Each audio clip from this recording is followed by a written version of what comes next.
Зөвшөөрлийн хуулийг бол дэмжиж байгаа бас нэг доор бол маш олон зөвшөөрлүүдийг хүчингү болгох, мэдэгдэх хүргүүлснээр тухайн үйл ажиллагааг эрхлэхийг бол хуульчилж байгааг бол үзэл баримтлал.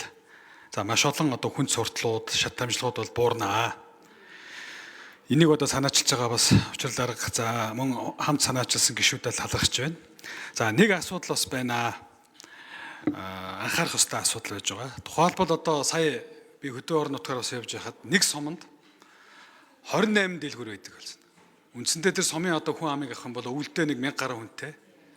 Тэгэхээр цаашдаа энэ зөвшөөрлийг буруугаар ашиглаад ингэ явах юм бол магадгүй маш олон аж ахуй нэгж байгууллагууд жижигхэн зах зээл дээр өслөө бүгдээрээ унах гэдэг нэг юм эрсдэл байгаа. За үүнийг хэрхэн зохицуулах тал дээр бол бидний тул бэлтгэл бол хэрэгтэй. Мэдээж өрсөлдөөн чухал.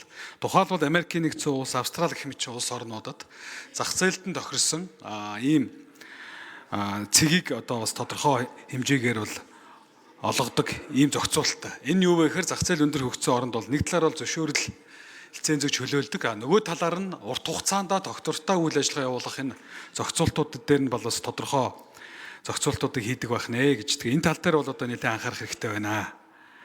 Тухайлбал манай улсад зарим газар бол аптек гэдэг, зарим гудамжинд бол манай хотын төвөр бол дараалаад 10-20 аптек байгаа. Гэтэл тухайлбал Хөсгөл аймагт гэхэд 7 суманд эрүүл мэндийн даатгалаар үйлчлэгээ үзүүлдэг аптек байхгүй. Тэр аптекийг яагаад байдгүй вэхээр аптек үйлчлэгээ эргэлэхэд эм найруулагч, эм зүүч, за мөн 3-4 оронтой шаарддаг.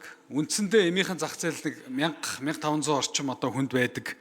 Энд хэд өндөр стандарт шаардлага зөвшөөрлөөс болоод ингээд ажилтгүй юм зүйл байгаа. Тэгэхээр энэ эрүүл мэндийн энэ зүйл дээр бүх нийтийн үүргийн бас зохицуултыг бол хийх нь бол зүйтэй байна гэж.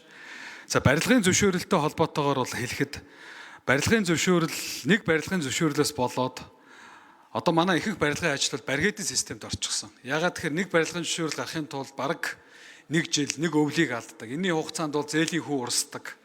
Ажилтнууд тогтвортой ажлын байр хийхэд нийгмийн даатгал, за бусад сул зогсолт гэхэд маш их дарамт юу ирдэгээс болоод манай барилгын салбарын ажиллах хүчний бараг үндсэндээ 80% нь бол алдан бус буюу үндсэндээ баригейтын системд орчихсон. Мэргэжлийн ажилтнуудын юу бол буурсан. Тэгээ энд бол бас эрг үр дүн авчрах болов гэж бас бодож байна. За нөгөө талаар зөвшөөрөлтөй холбоотойгоор хэлэхэд монополийн эсрэг бас зүйлийг бас бодох хэрэгтэй. Манай зарим монопол компаниуд бол ерөөсөө бараг 8 нэрийн дэлгүүрээс ахуулаад түүц, бууз, хуушуур гэж бараг орохгүй юм гэж алга. Тийм учраас жижиг дунд үйлдвэрлэл, өрхийн аж ахуй нэгж байгууллагуудыг томруулах, дэмжих, тогтвортой байлгах, жижигхэн зах зээл дээр зөв ёсны болон энэ монополийн эсрэг хөл дээрээ зогсоход нь арга хэмжээ авахгүй болохгүй. Тухайлбал манай улсад жижиг 8 нэрийн дэлгүүр, 6 нэрийн дэлгүүрийг аваад үзэхэд гадаадын томоохон сүлжээ бол үндсэнд нь ингээл зах зээл нь маш богино хугацаанд ингээл аваа явж байна л да. Тийм учраас энэ нөгөө талд нь зөвшөөрлийн хуулийн нөгөө талд нь жижиг дунд өрхийн аж ахуй эрхэлж байгаа чөлөөт энэ боломжийг ашиглаад хөл дээрээ тогтох, тогтвортой ажиллахад нь зохион байгуулалтын хувьд болон үйл ажиллагааны хувьд бол дэмжлэг үзүүлэх. Манай улсад байж байгаа энэ CUGS гэдэг энэ Солонгосын дэлгүүр ихэд 7-Eleven гэдэг том дэлгүүрийн сүлжээг ашиглаад энэ дээр наав хаавыг сураад үндснийхээ ийм аж ахуй нэгж байгууллагуудыг хөл дээр нь босгож